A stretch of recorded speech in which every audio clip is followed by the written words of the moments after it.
our national chairman, Mr. Stephen Ayesu in team, our dear mother, the Chief of Staff of the Republic, Deputy Chief of Staff, colleague national officers, members of Parliament here in present, directors at the national headquarters, fellow Ghanaians, friends from the media, dignitaries, ladies and gentlemen, we are grateful for honoring our invitation to be part of this special occasion to commemorate the 30th anniversary since the founding of the new patriotic party, the NPP, under the theme NPP at 30, our shared tradition, holding and working together for stable and prosperous nation. It is worth noting that the entity currently known as the New Patriotic Party was officially registered as a liberal democratic party on July 28, 1992. But however, its antecedents can be traced to the United Gold Coast Convention, the UGCC, which was the first political party in our country.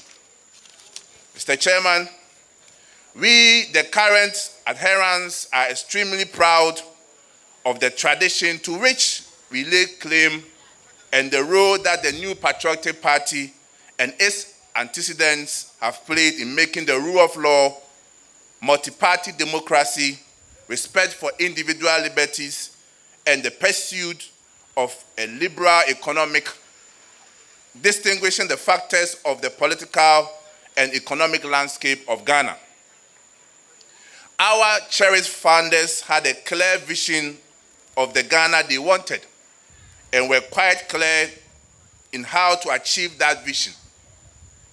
When dictatorship and one-party states became the fashion around Africa continent and President Nkrumah turned Ghana into a one-party state, it was left to Dr. J.B. Dankwa to become the lead and often only open dissenting voice against Nkrumah's dictatorship and acrimonious purge of political opponents.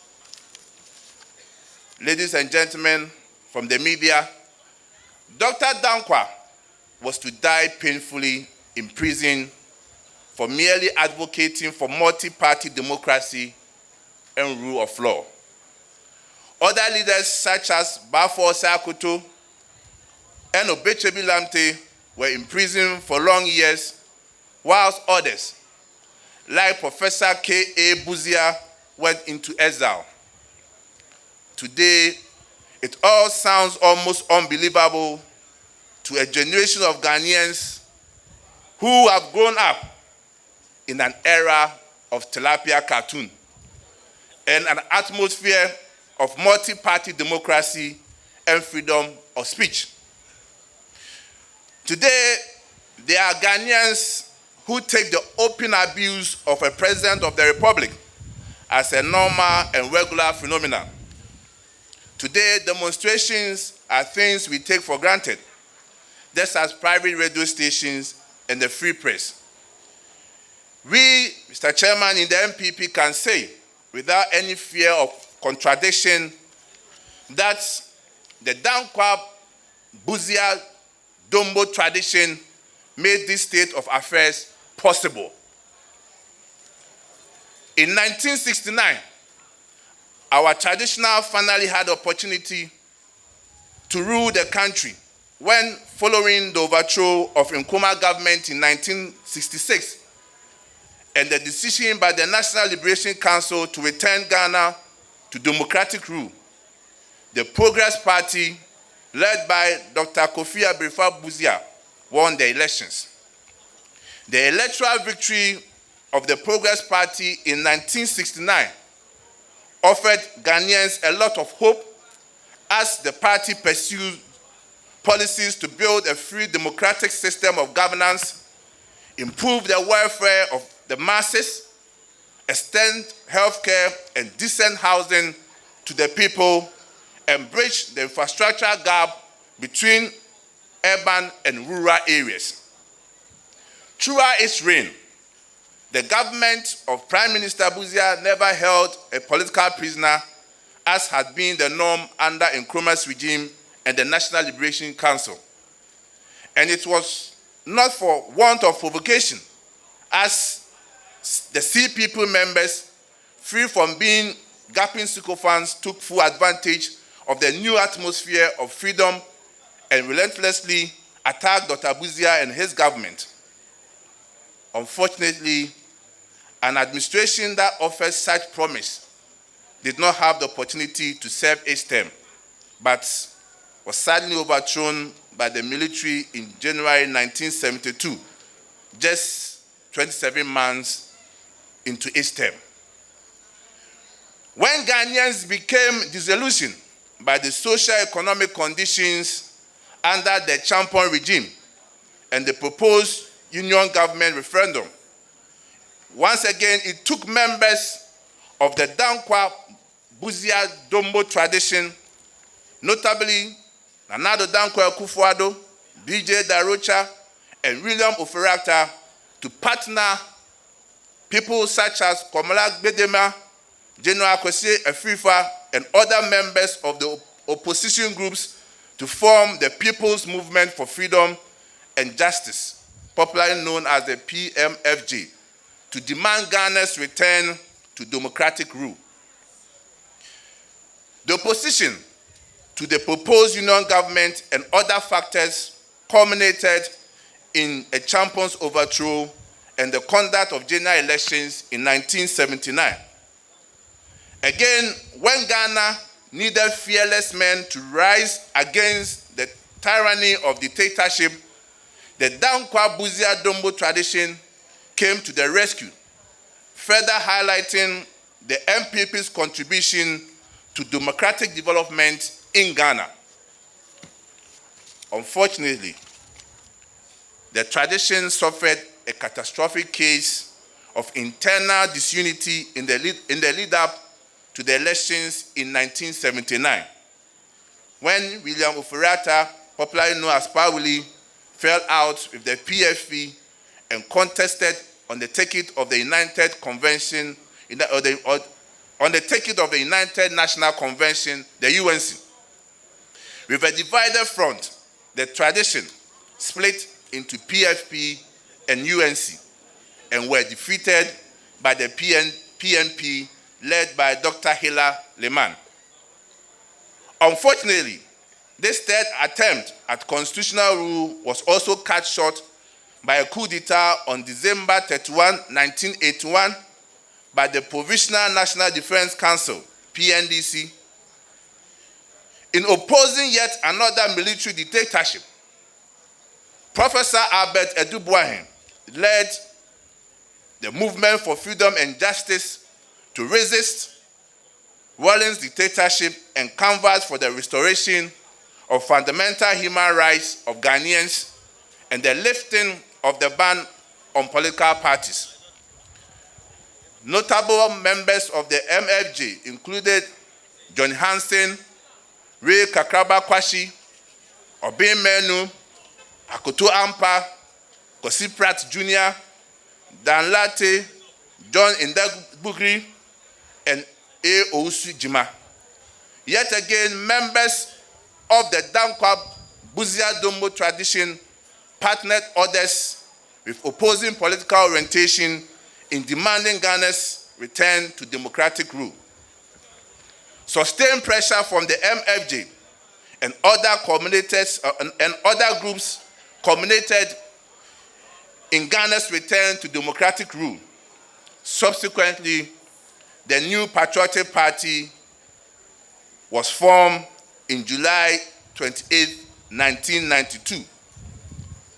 The party's formation would not have been possible without the contribution of Chief S.D. Dombo, Arab Aponsa, Bafo Sakoto, Albert Edubuayen, Victor Owusu, J.A. Kufuor, J.H. Mensah, Apentina Pia Minka, Abeifa Kabo, Dr. Danny Selby, Dr. Kwame Safuodu, Dr. Jones Ofurata, C.K. Tadem, Reverend Dr. Samuel Santiachi, Nana Ewuku, Professor Ofosu Ama, J.A. Brima, Richard Kwashi, Professor Yao Chumesi, Professor Eje Beko, Haruna Eseku, Jato Kalu, Sakishak, Alhaji Sani Mahama, Stephen Kreku, Professor John Fain, B.K. Adama, Aponsa Dazi, S.J. Anto, Koja Ayiki, Adam Amande, Mariama Yakubu Tali, Alhaji Yaya Aidi, and Madam Ama Buzia, among others. At this juncture, we also acknowledge the contribution of individuals whose name was submitted to the Electoral Commission for the registration of the party in 1992. Notably, B.J. Darocha, who was the leader and chairman of the party, Joseph Ajenim Boateng, the secretary, Nanado Dankwa Kufuor, the national organizer, Madame Teresa Amele Tego, woman organizer, Alhaji Malik Yakubu Alasan, national youth organizer, Hakma Owusu Ajiman, national treasurer, and the national executive members, namely Frank Abezia Misa, John Bosu Kwesispio, Henrodate Lamte, Ya Albert Osabre, Malom Max Stephen Yao Boateng, Dr. Thomas Kwame Abuaje, Kojo Owusu Setre, Amadou Kalim, Adam Amandi, and Abdullah Isaku, who acted as party representatives for the 10 regions, and indeed all the founding members across the country.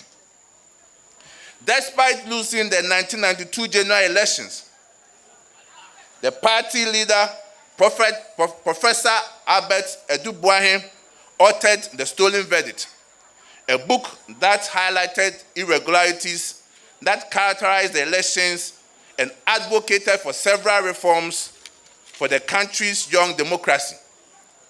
Subsequently, the party proposed several electoral reforms and pursued legal endeavors in institutionalizing such reforms.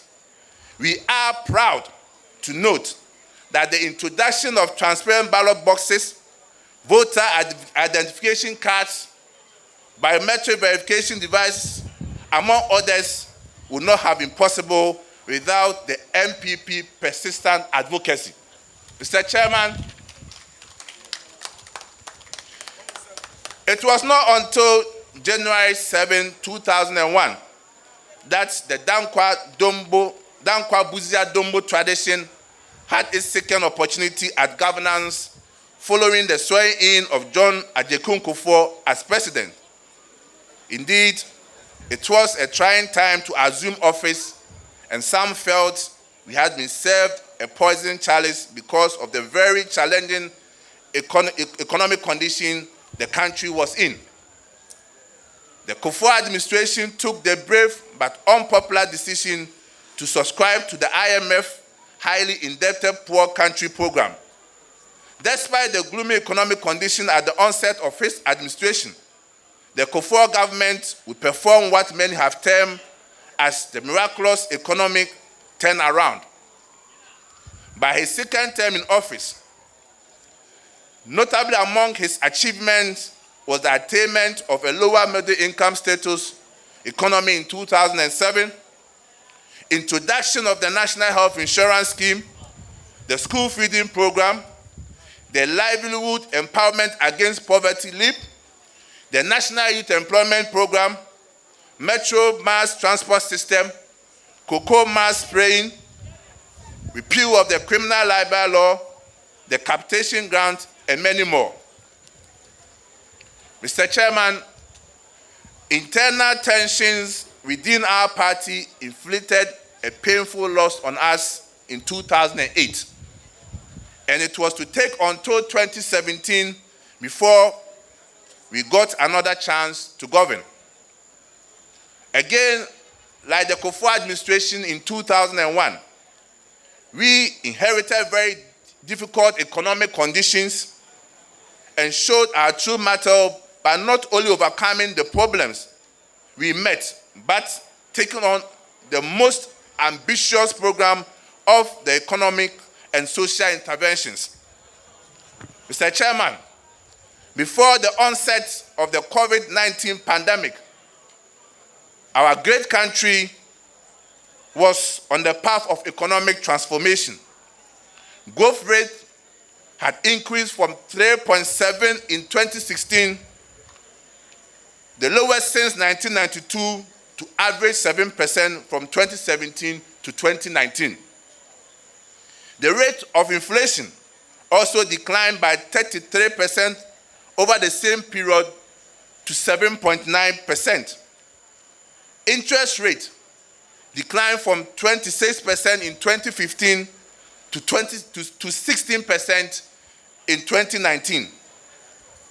The amount of total revenue used in servicing our debts also dropped from 73% in 2018 to 58.9% by December 2019. Mr. Chairman, in the midst of all, the government still funded its ambitious program, such as the Free Senior High School Initiative, One District, One Factory, undertook an unprecedented building of roads and railway infrastructure. Let it not be forgotten that the Kufuor administration was also compelled to save the deposit of over the Kufuor administration was also compelled to save the deposit of 4.6 million Ghanaians with at least $2.9 billion as at January 2020 during the financial sector cleanup. Mr. Chairman, this was an avoidable mess that could have been avoided if the previous administration had been more proactive in its oversight responsibilities over our financial institutions. Mr. Chairman, as a party, we know and acknowledge the current situation the country finds itself in, the difficult situation. However, the NPP sees these current challenges as yet another opportunity for the party and government to do what it does best and get the country out of the difficulties it is facing currently, and trust the Kufuor administration that indeed we shall recover. Mr. Chairman, we aim to reduce inflation to the post-pandemic levels, keep the national debt at sustainable levels, create jobs and fund public infrastructure projects, particularly roads and schools. Mr. Chairman, as reiterated by the Finance Minister, Honorable Kufuor, in the mid-year budget review, President Kufuor is determined to revive the economy in the next 2.5 years. Mr. Chairman, I state again that President Kufuor is determined to revive the economy in the next 2.5 years. We believe this can and will be done, and therefore, Mr. Chairman, I take this opportunity to admonish government appointees to put in extra efforts to aid the country's economic renaissance. Further, we urge party communicators to be tolerant of criticisms and embrace dissenting opinions as the party seeks to win a third consecutive general elections, as we term it as breaking the eight.